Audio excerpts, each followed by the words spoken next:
What's up guys, SkyKevin here. I know it's been a little while, so let's talk about the current state of Last Oasis and the soon-to-come update. So, let's get started.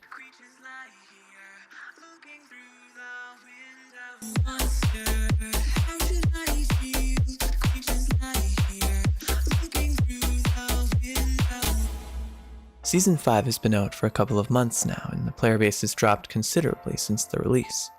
That being said, it's reached the typical player numbers that we found in all the previous seasons as well. The game, however, in my opinion, is even more fun than it's ever been before. Now I know what you're thinking, but Sky, this is a dead game, right? Well, not exactly. You see, since they started with the rework of the game, they wanted to make it a small group friendly game, and indeed in this case, my clan and I have been playing as a small group and finding a lot of fights and opportunity to play the game with some pretty fun walker content as a result. This is all because of the constant updates that they've been putting out, and since they've had some good balance changes between all the PvP and PvE aspects so far along with their incentives. If you haven't been paying attention, they've been updating the game with a lot of good quality of life things like adding base packing back into the game and making more walker rigs and variations for us to use, as well as the introduction of the hard maps with ceramic tier weapons and Falco buffalo walkers. The absolute best change that they've done so far has been adding quality to the event tiles. I know a lot of people were upset about there being PvE tiles in the game, and I do understand the reasons people have for being upset with this, especially with the whole base defense aspect of the game being taken out.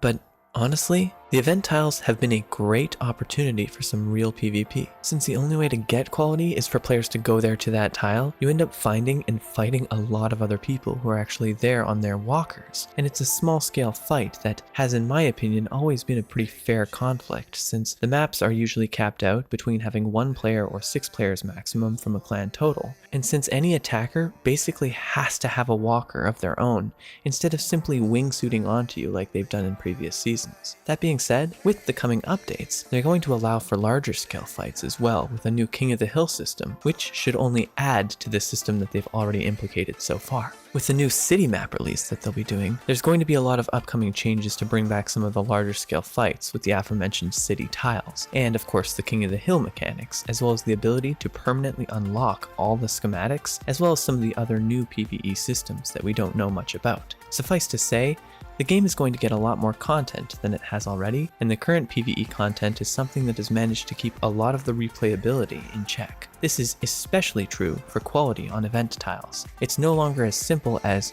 just running through a map with a spyglass to get a bunch of max quality resources. You have to hunt around on these event maps to find it, and this is where the content comes from. Rather than randomly running around from map to map aimlessly searching for players, you can always just go to these event maps and chances are you'll find a fight. Not only that, but whoever you find will have a walker of their own and will need to defend it or get sent back home with nothing. In my experience so far with the game, it's led to countless walker fights and really eliminated the problem they had in the past with players never committing to more than a wingsuit and basic quality kit to the fight. Since players in their water are basically tied to their walker, plus the difference in mobility, it really makes for a good level of conflict between players. This makes me excited for the next update because it's going to allow for a lot more of that kind of stuff to happen. I know a lot of the player base was turned off from the start of Season 5 with the increased difficulty and specifically schematics, but I think those problems have all been addressed to the point where you can't really use that as an excuse anymore. I honestly just want more people to try and come and kill me because it's so much fun getting into these walker fights. You don't ever get full wiped, and you can always come back with a new one, which, although frustrating,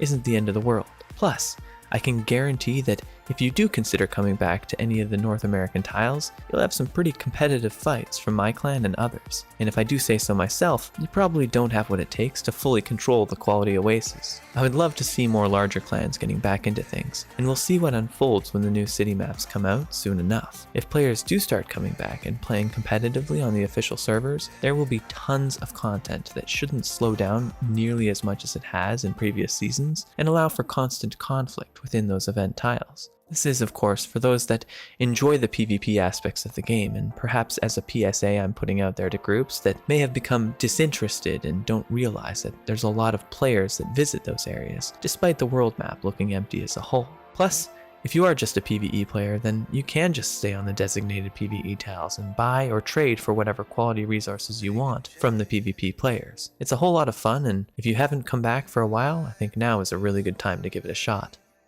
That's it for today. Thanks for watching, and I'll see you next time.